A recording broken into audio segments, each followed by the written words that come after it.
All right, hello there, YouTube. Josh here, and this is another project that I had that I'm doing a reflection on.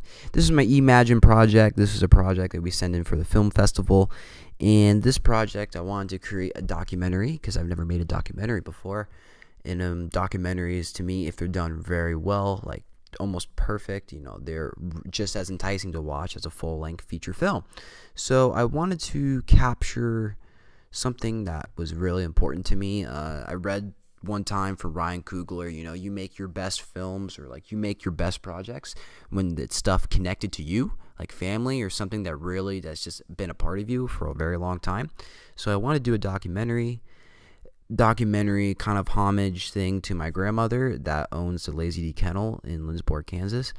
And her business has came such a long way that people sometimes forget, or it's where she started and where it came from, like the very first building, and like how there's only like she can only have like 6 dogs, and now she can have like 16, and like it just keeps expanding. So I want to create a documentary, and this is basically the reflection process and how I went about that process. So for all you little filmmakers out there that want to make a documentary, just some tips. Like, this isn't the most beautiful documentary before your very eyes. I still have a lot to work on, but I learned a lot from making this. So let's get on with it. So opening up with it, it is it's just like a scene of, this is my grandmother on a normal day. She's making dinner. I just want to show like she's a normal person like anyone else.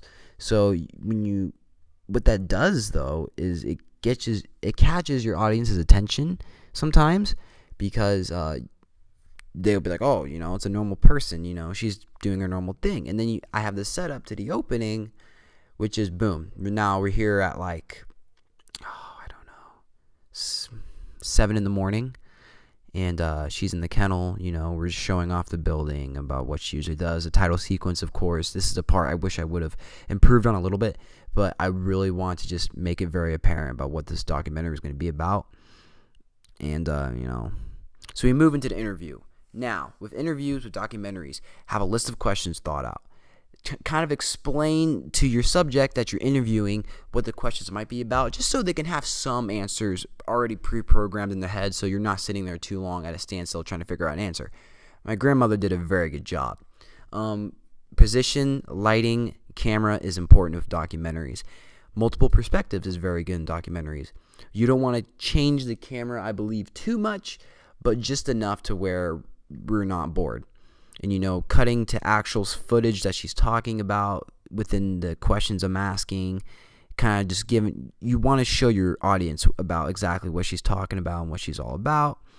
And during this documentary, I cut the monologue of the deeper story. So basically what it is that it's monologue with me about some things that I already know and some things I've done research on with her, because we've actually went back and talked about a few things.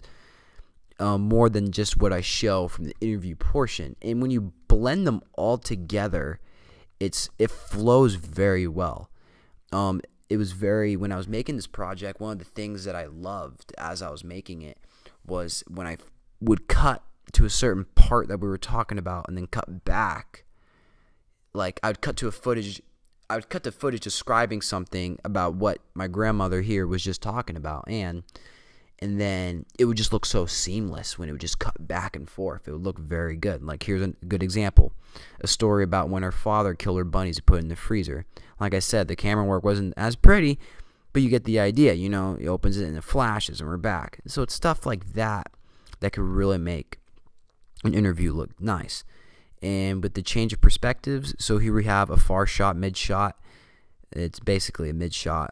It's on the tripod, and then what it is then it shows a clip of a few of her dogs. It's kind of talking about her dogs a little bit and how and then boom, and then we're up close. It's still from the same clip, of questions, and it just looks nice. And those transitions, okay, that cut wasn't as pretty, but those transitions look very nice. So overall, what inspired me from not just being that my grandmother, what inspired me to do this was a news article. And I'm going to say this, inspiration is key. If you can find inspiration for certain things, it's something to look back on and kind of inspire you. Like, that's where I got the title, The Lazy D Kennel. There's nothing lazy about Annie. A lot of it, I inspired from the newspaper. a newspaper article that was in the kennel. And when I saw that, and I was trying to think of something to do for a film festival project, everything makes sense. So what went well? The interview with my grandmother went very well. The editing, the camera work, everything I wanted to show went pretty nice. What can improve on? Different shots, like maybe her walking around and we could be answering some questions. So just different ideas of things. For a first documentary, I think it went pretty well. What to improve on next, like I said, just things of that nature. When you first start off in something, you want to test the waters a little bit. You want to do too much because then you'll just be overwhelmed of trying to do stuff you may not know how to do correctly. So if you want to make a documentary, just have some inspiration. Try to find something that kind of has connections to you. It doesn't have to be family oriented or something that means to you. Maybe connect it with a real world event that's going on for that person or subject. And you can come out with a really good documentary. So I hope you guys enjoy. Check out the Vision Tech channel. And thanks for watching.